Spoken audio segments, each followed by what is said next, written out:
Mendoza was 53 years old when her life changed forever. But before we get to that moment, you need to understand who she was.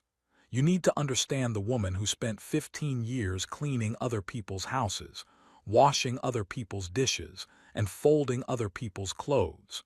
You need to understand the silence she carried inside her chest like a stone.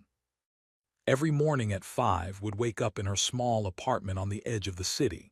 The place was nothing special, just one bedroom, a tiny kitchen, and a bathroom with a leaky faucet she could never afford to fix. The walls were thin, and she could hear her neighbors arguing most nights, but she never complained. She had learned a long time ago that complaining changed nothing. She would make herself a cup of instant coffee, eat a piece of bread with butter, and then take 2 buses to reach the wealthy neighborhood where she worked. The ride took almost an hour and a half each way. 3 hours of her life every single day just to get to work and back. But again, she never complained. Worked for the Harrison family. They lived in a massive house with 12 rooms, 4 bathrooms, a swimming pool, and gardens that seemed to stretch on forever. The kind of house that could never even dream of owning. The kind of house that made her feel small just by standing inside it. Mr. Harrison was a businessman. Never really understood what he did, but she knew he was important. He wore expensive suits and talked on the phone constantly, packing around the house like he owned the world, which in a way he probably did. Mrs. Harrison was different. She spent most of her time planning parties, going to lunches with her friends, and redecorating rooms that already looked perfect. She was polite too, but in that distant way that rich people often are. Like was part of the furniture, something useful but not something you actually see. They had one daughter. Her name was, and she was getting married in 3 months. The whole house was buzzing with wedding preparations. Flower arrangements, guest lists, dress fittings, menu tastings. Watched it all from the sidelines, invisible as always. Now here is the part of the story that matters, the part that explains everything that came later. Was not always a housekeeper. 30 years ago, she was something else entirely. She was a musician. Growing up in a small town in Mexico, discovered the piano when she was just 7 years old. There was an old church near her house, and inside that church was a piano that nobody played anymore. The keys were yellow with age, and some of them stuck when you pressed them. But too, it was the most beautiful thing she had ever seen. She taught herself to play. Every day after school, she would sneak into that church and sit at the piano for hours. Her fingers would move across the keys, figuring out melodies, making mistakes, trying again. Nobody taught her. Nobody showed her how. She just felt the music inside her, and somehow her hands knew what to do. By the time she was 12, people in her town started to notice. They would gather outside the church windows just to listen to her play. Her mother, a woman who worked 2 jobs just to keep food on the table, would cry whenever she heard her daughter's music. She knew had a gift, a real gift, the kind of gift that could change a life. When was 16, a music teacher from the city visited her town. He heard her play and could not believe what he was hearing. This girl, with no formal training, was playing pieces that students at conservatories struggled with. He offered her a scholarship. A full scholarship to study music in Mexico City. His mother sold everything she had to buy her daughter a bus ticket and a small suitcase. She hugged at the station and whispered in her ear, "Go show the world what you can do. Make your music heard." And for a while did exactly that. She studied at the conservatory for 3 years. Her teachers said she had a rare talent, the kind of talent that comes along once in a generation. They talked about concert halls, about international competitions, about a future so bright it almost hurt to look at. But life has a way of interrupting our dreams. When was 19, she got a phone call that changed everything. Her mother was sick, very sick. The doctors said it was cancer, and they said it had spread too far. There was nothing they could do. Left the conservatory the next day. She went home to take care of her mother. She held her hand through the treatments that did not work. She sat by her bed through the long nights when the pain was too much. And 6 months later, she buried her mother in the same cemetery where her father was buried. After that, the music died inside her. She could not bring herself to play. Every time she looked at a piano, she thought of her mother crying by the church window. She thought of all the dreams that would never come true. So she stopped. She locked that part of herself away and tried to forget it ever existed. She needed money to survive, so she started cleaning houses. First one house, then two, then three. She was good at it. She was thorough and quiet and never caused any trouble. Families liked her because she did her job and stayed out of the way. Years passed, then decades, and somewhere along the line stopped thinking of herself as a musician. She was just a maid now, just a woman who cleaned up after other people. But here is the thing about gifts. You can try to bury them, you can try to forget them, but they never really go away. They stay inside you, waiting for the moment when they can finally break free. Felt this every time she cleaned the Harrison living room. Because in that room, sitting by the large window that overlooked the garden, was a piano. A grand piano. A black and shining, worth more money than would make in 10 years. Every day she would dust that piano. She would polish its surface until it gleamed. And every day her fingers would hover just above the keys. Not touching. Never touching. Just hovering there, trembling slightly, remembering what they used to know. Sometimes when she was alone in the house, she would sit on the piano bench. Just sit there, staring at the keys. She would imagine pressing them. She would imagine the music flowing out of her again, filling the room, filling her heart. But she never did it. She was too scared. Too scared that the music would not come back. Too scared that she had lost it forever. Mrs. Harrison noticed her once sitting at the bench. Jumped up immediately, her face burning with embarrassment. She expected to be yelled at, maybe even fired. But Mrs. Harrison just smiled that distant smile of hers and said, "Do you like the piano? Nobody in this family plays it. Such a waste, really." Mumbled something about how beautiful it was and went back to her cleaning. Mrs. Harrison never mentioned it again, and never sat at the bench when anyone was home after that. 3 months before the wedding, had no idea that her life was about to change. She had no idea that a single phone call would set off a chain of events that would make her name known around the world. She was just a maid, doing her job, invisible to everyone around her. But the universe has a funny way of finding people who have buried their gifts, and its moment was coming. She just did not know it yet. The weeks before the wedding were chaos. Pure, beautiful, expensive chaos. Had never seen anything like it. Trucks arrived at the Harrison estate every single day, unloading flowers, furniture, lights, and decorations. An army of workers transformed the back garden into something that looked like it belonged in a fairy tale. White tents went up. Crystal chandeliers were hung from wooden beams. Thousands of roses were arranged into arches and centerpieces. The whole thing must have cost more money than would see in her entire lifetime. She watched it all happen while she worked, mopping floors that would be mopped again an hour later, dusting furniture that nobody even looked at, washing windows so the sunlight would hit the garden just right. She was busier than ever, but somehow more invisible than ever too. The bride was everywhere at once. She was a young woman in her late 20s, tall and thin, with the kind of face that belonged on magazine covers. Did not know her very well. In all the years she had worked for the family, they had maybe exchanged 20 words total. Was always polite, always said thank you when brought her something, but that was it. They existed in different worlds, even though they lived under the same roof. But could see that was stressed. The girl barely slept.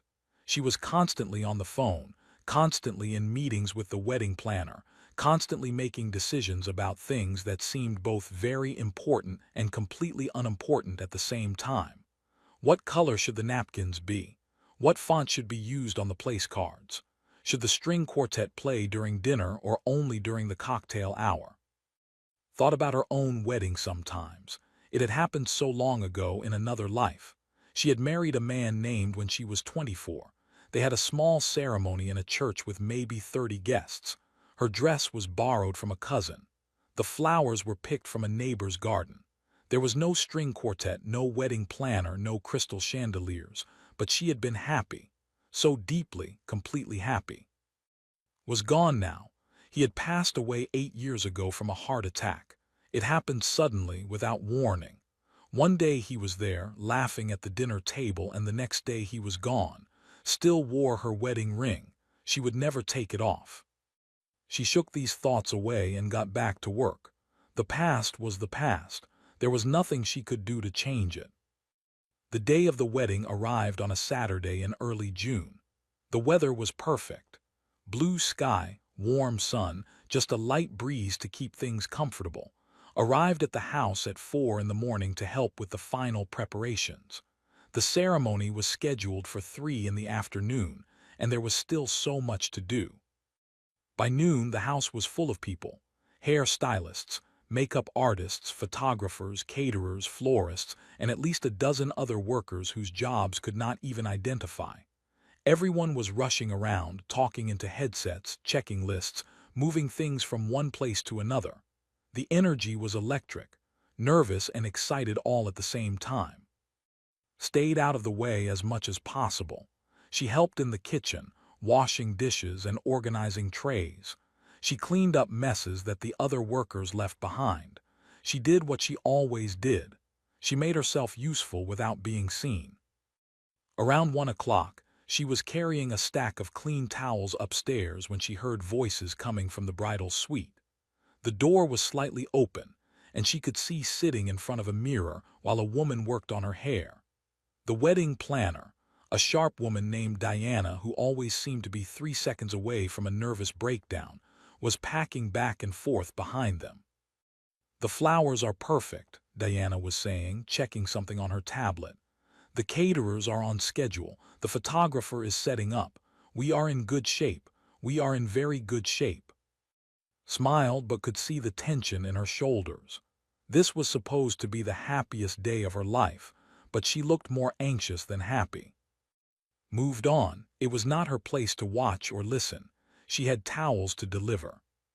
2 hours later, everything fell apart. Was in the kitchen when she heard the screaming. Not frightened screaming, but the kind of screaming that comes when something has gone terribly, horribly wrong. She put down the plate she was drying and walked toward the sound. The commotion was coming from the main hallway. Diana, the wedding planner, was standing there, her face completely white, her phone pressed against her ear. Mrs. Harrison was next to her, looking like she might faint, and still in her bathrobe with her hair half done, was crying. "What do you mean you cannot come?" Diana was shouting into the phone. "The ceremony is in 90 minutes, 90 minutes." Stood at the edge of the hallway, watching. She was not the only one. Several other workers had gathered, all of them confused, all of them whispering to each other. Diana ended the call and turned to Mrs. Harrison. Her voice was shaking. "The pianist. His father had a stroke this morning. He is at the hospital. He is not coming." Mrs. Harrison closed her eyes. "There must be someone else. Call another pianist. Call anyone." "I have been calling for the last 20 minutes, Diana said. "Everyone is booked. It is Saturday in June. Every musician in this city is working a wedding right now. I cannot find anyone." Let out a sob. The piano was supposed to be the centerpiece of the ceremony. I was going to walk down the aisle to Claire Loon. It was going to be perfect. My grandmother used to play that song for me when I was little. It was supposed to be for her. Felt something twist in her chest. She knew that song. She knew it by heart. She had played it 100 times in the conservatory. She could still hear every note in her head, clear as day. But she said nothing. She just stood there frozen, watching the scene unfold. Mrs. Harrison started making calls. Her husband made calls. Diana made calls. Everyone was on their phones, desperate, begging, offering to pay triple the normal rate. But the answer was always the same. No one was available.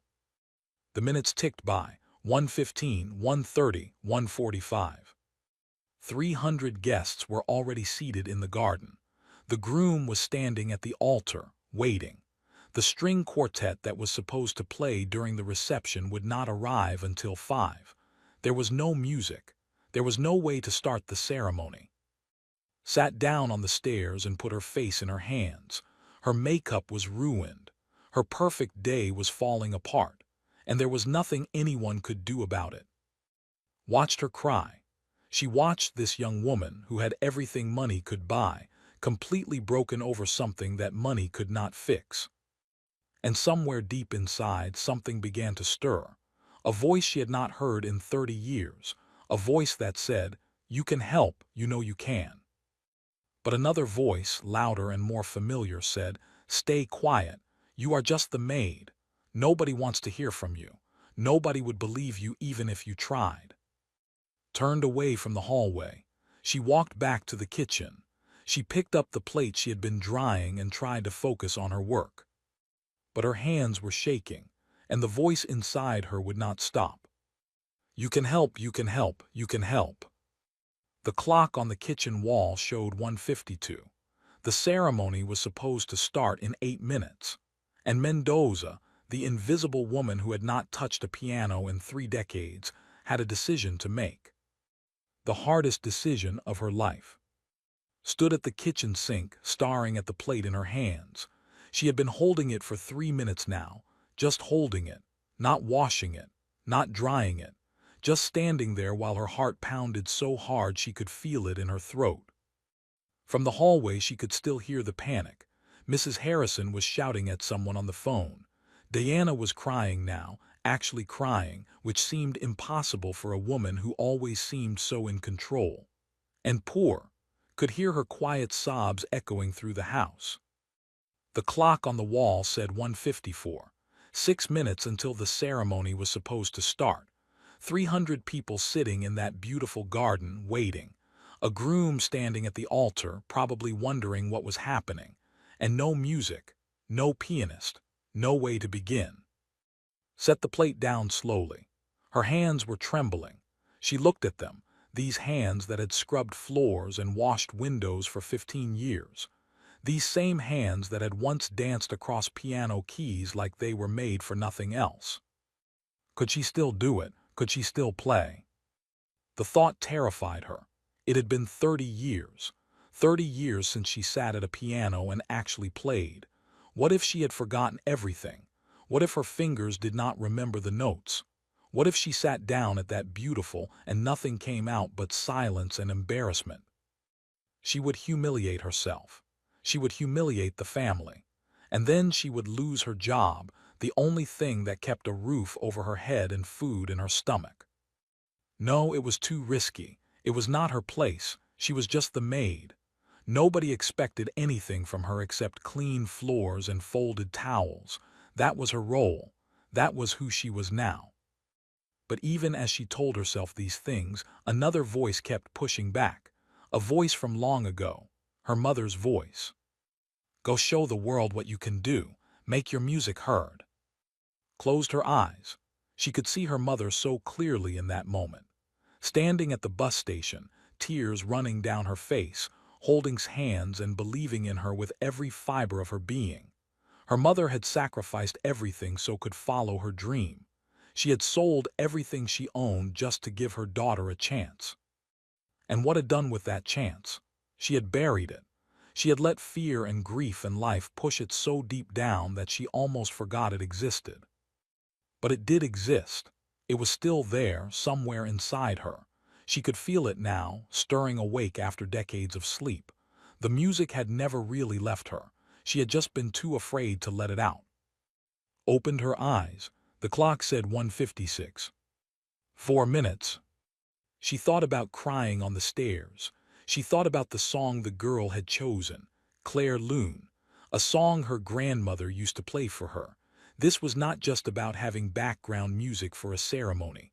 This was about memory, about love, about honoring someone who was gone. Understood that kind of love. She understood what it meant to carry someone in your heart long after they were no longer there. She took a deep breath, then another. Her whole body was shaking now, but something had shifted inside her.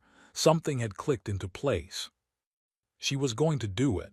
She was going to say something, even if they laughed at her, even if they said no, even if she made a complete fool of herself. She had to try.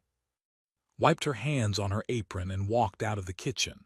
Her legs felt weak, like they might give out at any moment. The hallway seemed longer than usual, stretching out forever in front of her. Every step felt like walking through water. Mrs. Harrison was still on the phone when approached. Diana was typing frantically on her tablet, had moved to a chair near the window, her face red and puffy from crying. Nobody noticed. Nobody ever noticed. She cleared her throat softly. Nothing happened. Everyone was too caught up in their own panic. She tried again, a little louder this time. "Excuse me." Mrs. Harrison glanced up, annoyed. "Not now. We are in the middle of a crisis." "I know," said. Her voice came out smaller than she wanted it to. She forced herself to speak louder. "I know. That is why I am here. I think I can help." Diana looked up from her tablet. Help how?" His mouth went dry. This was it. This was the moment. She could still turn around. She could still apologize for interrupting and go back to the kitchen where she belonged. But she did not turn around. "I can play," she said. "The piano, I can play the piano." For a moment, nobody said anything. The silence was so heavy thought she might suffocate under it. Then Mrs. Harrison let out a short, confused laugh. You can play the piano?" "Yes, ma'am. I studied at a conservatory when I was young in Mexico City. I know Claire Lune. I know the wedding repertoire. I can do this." Diana and Mrs. Harrison exchanged a look. It was the kind of look that said they did not believe her. The kind of look that said they thought she had lost her mind. Mrs. Harrison said slowly, like she was talking to a child, "This is not the time for jokes. We need a professional musician. Someone who actually knows what they are doing." The words stung. Felt her face grow hot with shame. Part of her wanted to apologize and disappear. But another part, the part that remembered what it felt like to make music, refused to give up. "I am not joking," she said. "I know I am just your housekeeper. I know you have no reason to believe me, but I am telling you the truth. I can play, please, just let me try." Diana shook her head. "This is insane. We cannot let the maid play piano at a wedding with 300 guests. What will people think?" "Who cares what people think?" Everyone turned. She had stood up from her chair and was walking toward them, her ruined makeup making her look like a ghost. But there was something in her eyes that had not been there before. A tiny spark of hope. "Who cares what people think?" she repeated. "If says she can play, let her play. What is the alternative? Having no music at all. Having everyone sit there in awkward silence while I walk down the aisle." "Sweetheart," Mrs. Harrison started, "we do not even know if she can actually." "Then let her show us." Turn 2. For the first time in all the years they had lived under the same roof, she really looked at her, not through her, not past her, at her. "Can you show us, right now?" Nodded. She did not trust her voice anymore. "The piano is in the living room," said. "Play something, anything. Let us hear what you can do." Walked to the living room. Her legs were still shaking. Her hands were still trembling. Sat there by the window just like it always did, black and shining and waiting. She sat down on the bench. The same bench she had sat on so many times while she was supposed to be dusting. The same keys she had hovered over but never touched. 3 faces watched her from the doorway. Mrs. Harrison looked skeptical. Diana looked desperate, and looked like she was holding on to hope with everything she had. Placed her fingers on the keys. They were cold against her skin, smooth and familiar even after all these years. She closed her eyes and let 30 years of silence fall away. Then she began to play. The first note hung in the air like a question. His finger pressed down on a single key, and the sound that came out was pure and clear and perfect. It filled the living room. It filled her chest. It filled 30 years of emptiness with something she had almost forgotten existed. She did not open her eyes. She could not.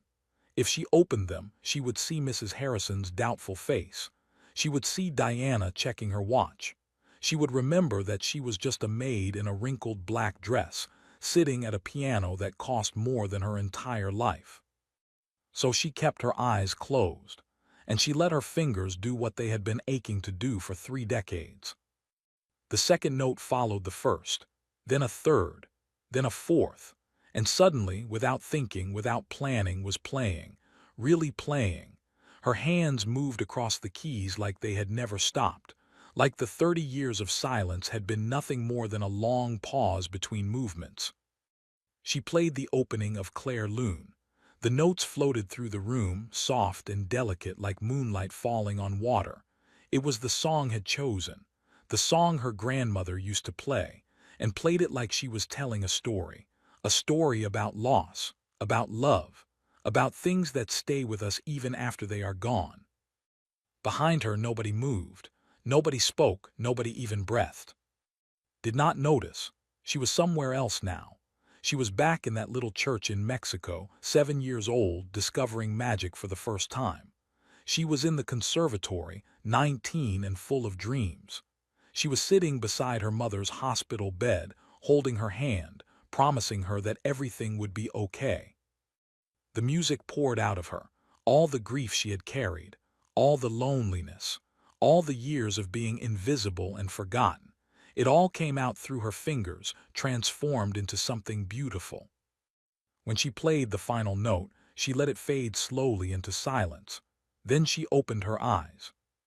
Was crying, not the panicked, desperate tears from before. These were different. These were the tears you cry when something touches a part of your soul you did not even know was there.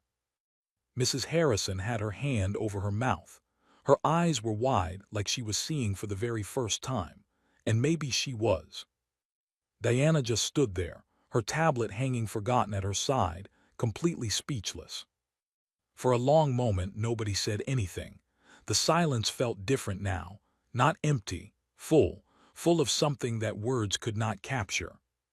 Then walked forward. She crossed the room and stood next to the piano, looking down at with an expression that was hard to read. She stopped, started again. That was the most beautiful thing I have ever heard. Did not know what to say. Her hands were still shaking, but for a different reason now. Not fear, something else. Relief, maybe, or joy. She had almost forgotten what joy felt like. "Will you play?" asked. "At my wedding right now, will you play for me?" Looked at her. This young woman who had walked past her 1,000 times without seeing her. This stranger who was now looking at her like she was something precious. "Yes," said, her voice cracked on the word. "Yes, I will play." The next 15 minutes were a blur. Diana rushed around, adjusting the timeline, informing the guests that the ceremony would begin shortly. Mrs. Harrison made a phone call to someone, speaking in a hushed, urgent voice, and took's hand and led her through the house toward the garden. "Wait," said suddenly. She disappeared into a room and came back holding something. A shawl. It was cream-colored, made of soft silk, embroidered with tiny flowers. "This was my grandmother's. She wore it at her wedding. I want you to wear it while you play." Tried to protest. She could not wear something so precious. She was not family, she was not even a guest. But draped it over her shoulders anyway. "You are giving me my grandmother's song," she said. "The least I can do is give you this." Touched the delicate fabric. It was the most beautiful thing she had ever worn. They walked out into the garden. 300 guests turned in their seats, curious, confused, wondering why there had been a delay. The sun was warm on its face. The flowers smelled sweet. Everything was so bright and beautiful it almost hurt to look at. The piano had been moved outside earlier, positioned near the altar so the music would fill the entire garden. Walked toward it, painfully aware of all the eyes watching her. She heard whispers. She saw confused faces. These people had no idea who she was. They probably thought she was part of the catering staff who had wandered into the wrong place. She sat down at the piano. The bench was warm from the sun. The keys gleamed in the afternoon light. looked out at the crowd. She saw wealthy people in expensive clothes. She saw jewelry that cost more than her apartment. She saw a world that had never included her, that had never even noticed she existed. But she also saw something else. She saw standing at the back of the garden, ready to walk down the aisle. She saw the hope in her eyes, the trust. Turned back to the piano, she placed her fingers on the keys, and she began to play. The first notes of Claire Lune drifted across the garden like a gentle breeze. The whispers stopped. The confusion faded. Every single person in that garden went still, captured by the music. Played like she had never played before. She played for and her grandmother. She played for her own mother who had believed in her so fiercely. She played for her husband, who used to say that her music made him feel like he was flying. She played for every dream she had abandoned, every year she had spent in silence, every moment she had felt invisible. Began to walk down the aisle. She moved slowly, tears streaming down her face, smiling through them. The guests watched her, but they also watched. They could not help it. The music was pulling them in, wrapping around them, making them feel things they had not expected to feel at a stranger's wedding. Some of them started to cry. Men in expensive suits wiping their eyes, women clutching their pearls and sniffling. Even the groom, standing at the altar, had tears running down his cheeks as he watched his bride approach. Did not see any of this. Her eyes were closed again. She was lost in the music, swimming in it, breathing it. For the first time in 30 years, she felt whole. She felt like herself, not the maid, not the invisible woman, just the girl who had taught herself piano in an old church, the woman who had carried music in her heart all along, even when she thought it was gone. The song ended just as reached the altar. The final note faded into the warm afternoon air, and then something happened that did not expect. The guests began to applaud. Not polite applause, not the kind of applause you give because you are supposed to. This was real applause, loud and long and full of emotion. People were standing up. They were cheering. Some of them were still crying. Sat at the piano, stunned. She did not know what to do. She had never expected this. She had just wanted to help. She had just wanted to make sure could walk down the aisle to her grandmother's song. But she had done so much more than that. She had given these people something they would never forget. She had turned a wedding into something magical. The ceremony continued. The vows were exchanged. The rings were given and played through all of it. She played songs she had not played in decades, and they came back to her like old friends. Her fingers remembered everything. Her heart remembered everything. By the time the ceremony ended and the bride and groom shared their first kiss, had played for over an hour. Her fingers were tired. Her back ached from sitting on the bench, but she had never felt more alive. She had no idea that the best part was still to come. She had no idea that someone in the crowd had been recording her performance. She had no idea that by tomorrow her life would change in ways she could never have imagined. For now she just sat at the piano, wearing a dead woman's shawl, feeling the sun on her face and the music still humming in her veins. For the first time in 30 years, Mendoza was not invisible anymore. Went home that night feeling like she was floating. Her small apartment looked the same as always. The leaky faucet still dripped. The walls were still thin, but something inside her had shifted. Something had cracked open and light was pouring through.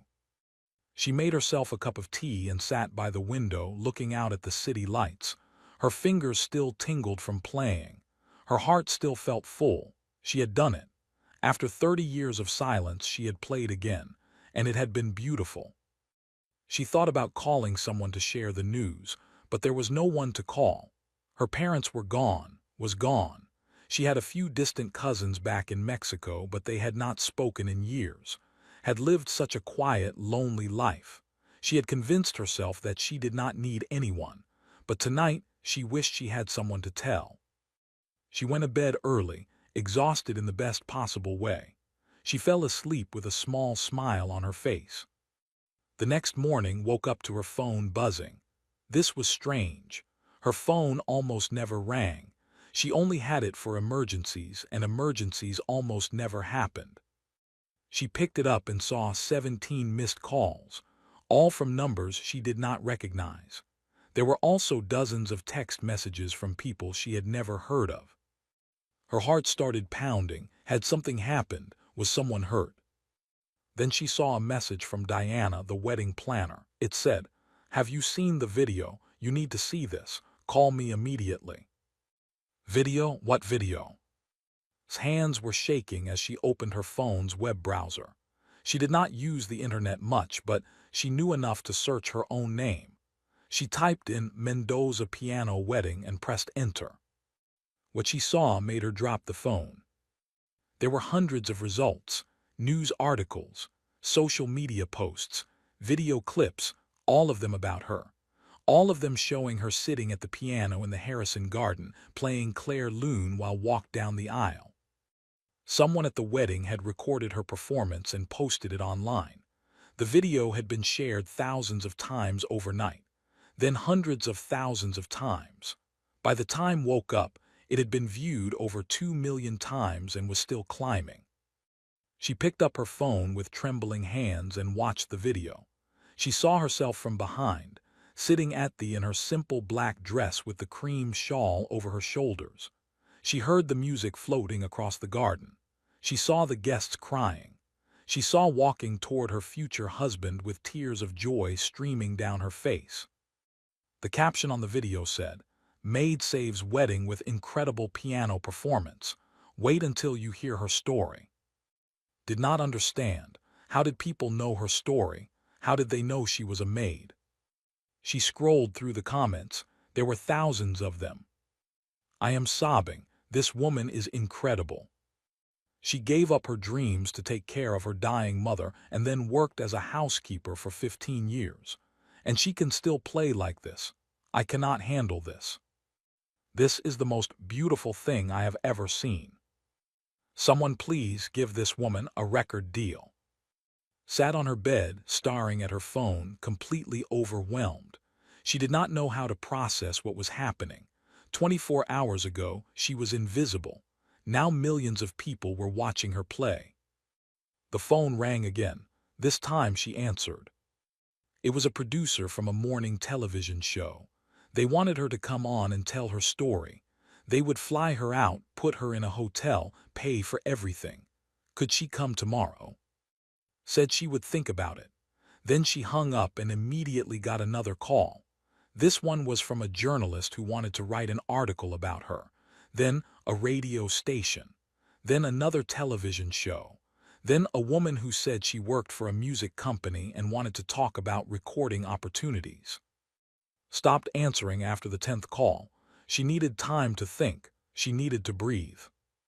She got dressed and took the bus to the Harrison house, just like she did every day.